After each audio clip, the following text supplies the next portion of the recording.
Hey everyone, and welcome to Steve and Friends. We're doing this series at the minute of chatting to the campus pastors of Queensland and Northern Territories. Now, we've gone from one campus to 10 in the last 10 years, and so there's so many great leaders, great families for us to get to know. So the next few minutes, we're going to be talking to an amazing family who, along with 4 kids, left everything behind and moved to the Northern Territories to serve God. It's a great story. And hopefully we might learn a little bit about Darwin and a little bit about Northern Territories as well. So, Tim and Kerith Haganah, campus pastors extraordinaire up in Darwin. Thanks for joining the chat. Hey, thanks for having us, Steve. Hey. So, how are you coping with COVID? Well, coping with COVID personally, coping quite well. We personally fairly unaffected, but then at the same time, the Northern Territory has sort of done really well in managing all this and whatnot. 0 deaths. That's amazing. 0 loss of life. That's wonderful. In the territory. Yeah. So while we've been through social isolation still and a lot of the similar restrictions to the rest of the country, the experience has been a little bit different maybe to some of the people in the southern states. Well, that's good news. That's really good news. By the way, everybody needs to know 17th wedding anniversary just a few days ago, so massive congratulations. And fruit of that marriage, you now have 4 children. Yeah, we do. Good effort. So tell us the names, Kerith, and ages. So we've got Cole, she's 10 years old. Lola is 9 years old. Abel is 8. And Rayan, he is 7. Fantastic. That's a really, really good parental effort. Well done. Makes it very easy to remember ages when you keep them consecutive years like that. I'm going to say you are really quite a consistent couple, aren't you? really quite impressive the way that worked out.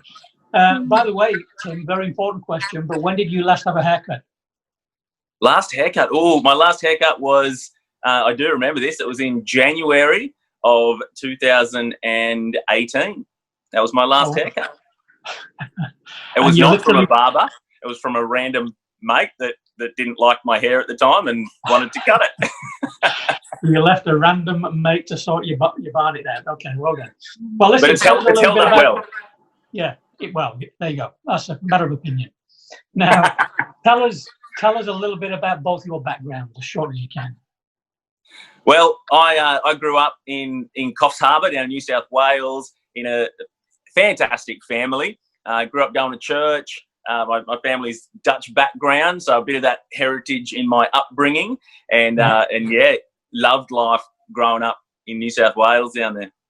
Did you ever spend any time in Holland, by the way? I holidayed there, but I did not ever live there. All right, got it. Kerith? Same. I was born and bred Coffs Harbour in New South Wales, and grew up there right across the road from the beach. My family didn't go to church, so I did grow up knowing God and met him when I was in high school. Right. Now, you have quite a remarkable story of how you became a Christian. Just tell us a little bit about that. Yeah, when I was in year 10, I went on an exchange trip to America. I went to school over in Olympia near Seattle. And while I was over there, I travelled down to Mexico and actually read a little Gromit's Guide to God, a Christian Surfers tract that had the Gospel of Mark in it, and decided on the Golden Gate Bridge in San Francisco that I had done everything I wanted to do with my life and didn't have anything left. So just had read this Gospel of Mark and thought, okay, it's worth a try. So I called out to God and said, I've done everything I want to do with my life. If you're real, God, you can have mine. And he did the rest. It's been amazing. Fantastic. That's an amazing story. I mean, every salvation story is great, but, to make a decision on the Golden Gate Bridge in San Francisco, having read a little piece of paper telling you about the gospel, that's pretty unusual. So that's fantastic. Tim, how did you two guys meet?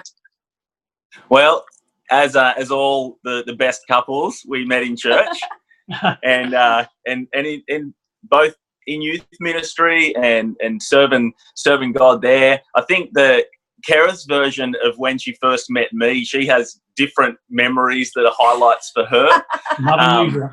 But for me, it was, we were both in youth ministry and both chasing after God, and the reality was that that's what definitely caught my attention in church, was seeing a girl that not only looked amazing, but was just chasing after God and all that He had for her, and that was pretty special. Man, you're so spiritual. That's fantastic. Wow. So spiritual. You know, what about from your side of the story, Kerith? Yeah, so first time I got introduced to Tim, I went back, we were at a youth camp, I went back to my tent and told all my friends, one day I'm going to marry a guy just like Tim Hagenar. Oh, Yeah. the math. Wonderful. There I you mean, go. took one look. Well, you did even better than marry someone like Tim Hagenar. Right? Yeah, married a real deal. There you go. The Jesus-looking Tim Hagenar. Fantastic, from Coffs Harbour. Now then, you've mentioned Coffs a couple of times. You grew up there. You also talked about serving there. So in the church in Coffs Harbour, how many years were you part of the church there, and what did you do in terms of, roles in terms of serving Jesus? Well, we were a part of the church there for more than 20 years, I think, and because we spent our teenage years particularly as a part of that church, and we at sort of 18, 19 years old, straight out of high school. We got married pretty quick in there, and were invited to come on staff and became the kids pastors at the church. And so we were the kids pastors for 12 years. 12 years there, and loved that journey. Learned so much just about leading and pastoring people and kids in that context especially. And then after we sort of finished in that role, and were asked to take on a campus that was just north of Coffs Harbour, and so then spent another 3 years based there, campus pastoring a congregation just north of Coffs Harbour. Well, that's a great experience. So how did you end up in Darwin? Tell us a story. That's an exciting story. We felt God leading us initially, just out of where we were and into something new. And at the time, that was scary. We'd been serving in ministry in the same place for 15 years at that point, and the idea, and we thought we would be there forever, and the idea of something new was a little bit frightening at the time, but we just kept seeking God and leaned into that. And as that process went on, we just tried to be as open as we could to just what was next and where we were going to. Tried not to sort of push anything or rush anything. And within that, that was a 9-month process, I suppose, that all took place. And within that, we've always had great relationship with Nathan and Jess McLean, and just being kids pastors and knowing them in ministry, and they have been in leadership and still are in Sydney, Australia, for those that aren't too sure who they are. Yes, yeah, and absolute legends.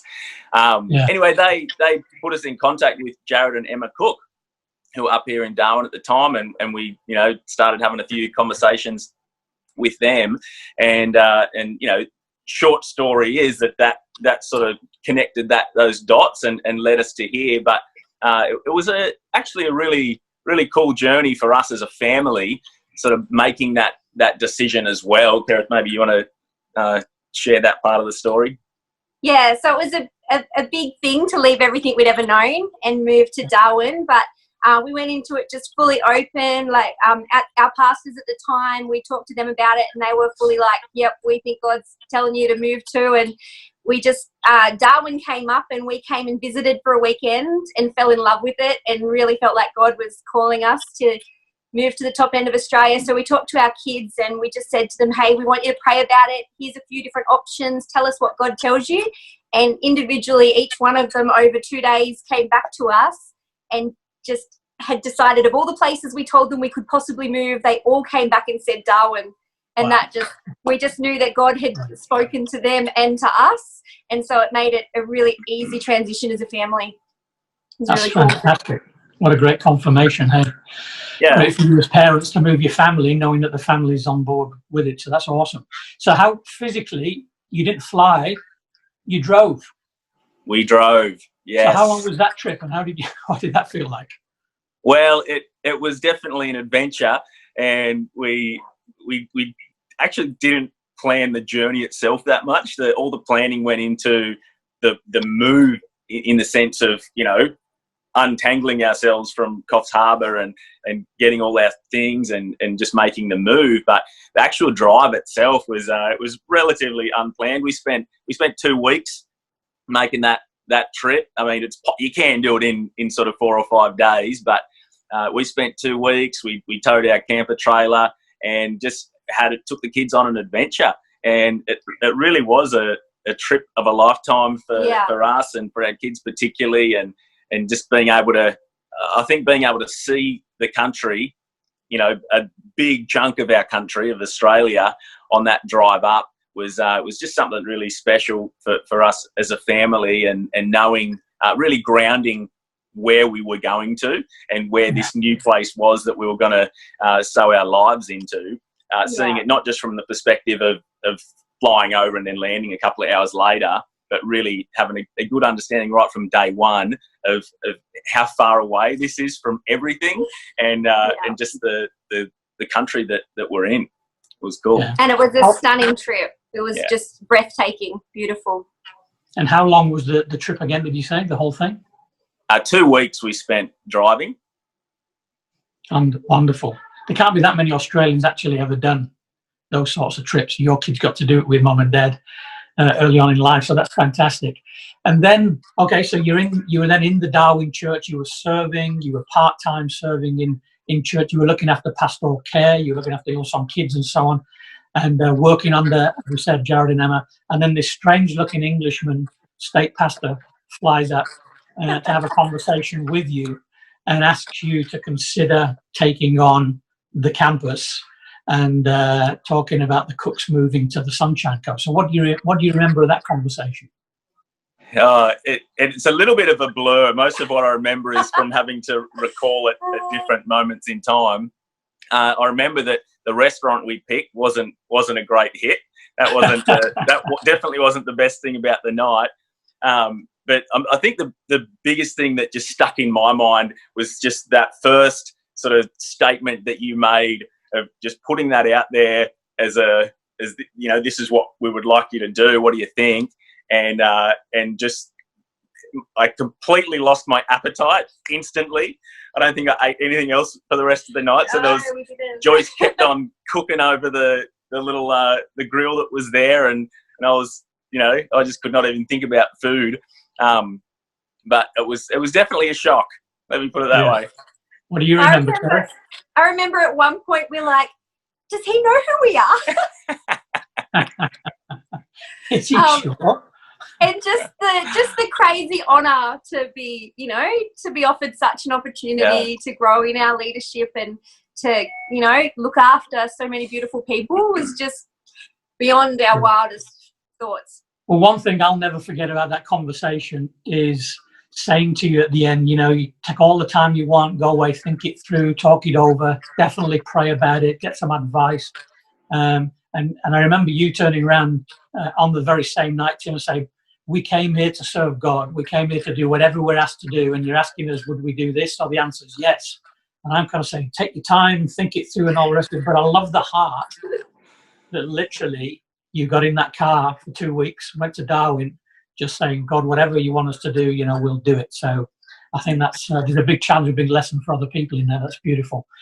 So it's gone fantastically well since then. You've made the move into the role. We started things in October while Emma was on maternity leave, and officially, I think it was in December, was it?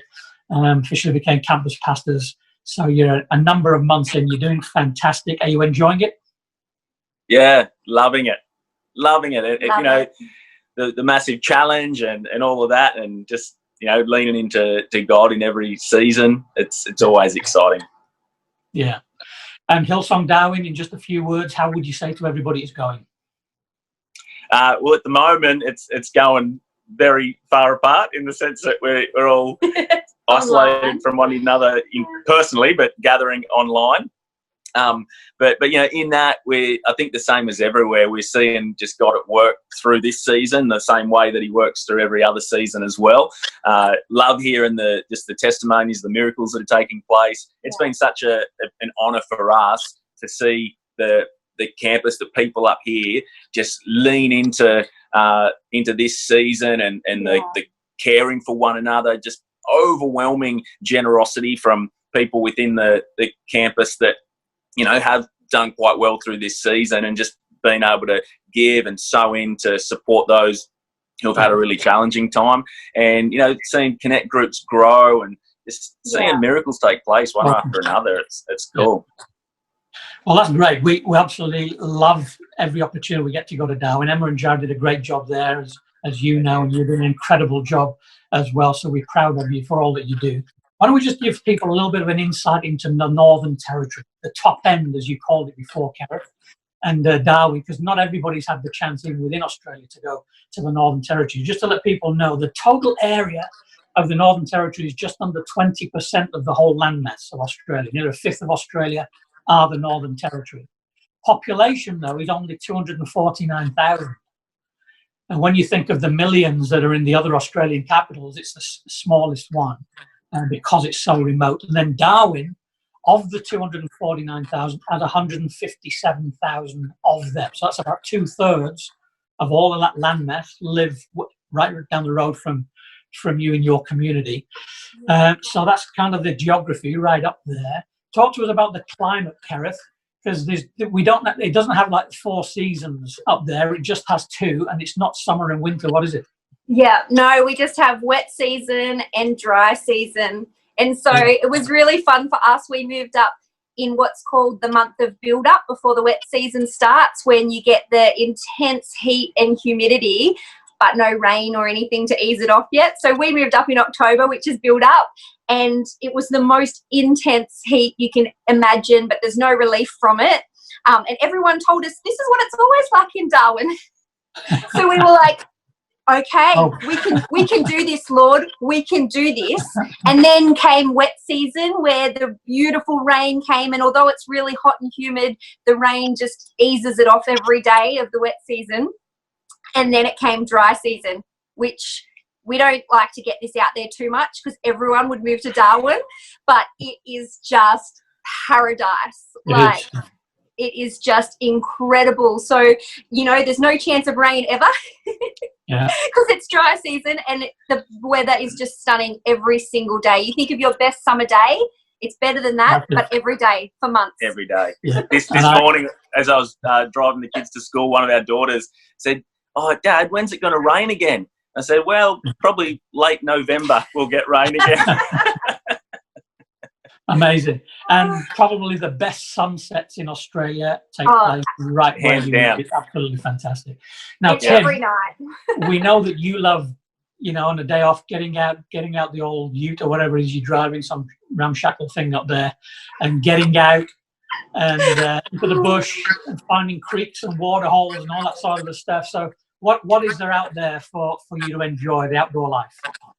Well, I think, like you said just a moment ago, Steve, the population of Darwin is only around that 157,000 people mark in a gigantic land mass of this country. And so, I definitely, the time that we got to spend here with Jared and Emma, Jared instilled a deep love of exploring and full driving around the territory. And, within a couple of hours drive, there is literally world-class, just stunning landscape that, you don't see anywhere else in this country, at least, but is just fascinating. And the territory spirit is very adventurous as well. And so, almost anywhere you go, there's tracks to explore, and creeks and gorges and rivers, and it truly is a stunning adventure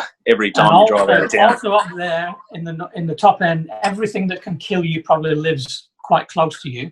So have you had any close shaves with any of those crocs or snakes or anything?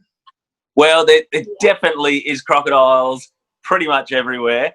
That's something that I think people don't fully understand until you actually get here and you realise that, yeah, almost any body of water that exists most likely has a crocodile in it. And so, I mean, just earlier this year in January, me and a few of the guys went on a bit of an exploration trip, and you know, on that one, we knew that there was a level of risk involved in the gorge that we were exploring and that we were going down. On the way in, one of the guys, you know, had a very close encounter with a snake that was a little bit unsettling, but it wasn't until we got to the very bottom of the gorge that, you know, going into off the last final little waterfall and into the bottom pool, that the guy that was going over the edge first essentially put his legs straight into the mouth of a freshwater crocodile, which was a shock at the time. But I tell you what, he turned around and instantly I could see the look on his face. It was the best thing that had ever happened to him.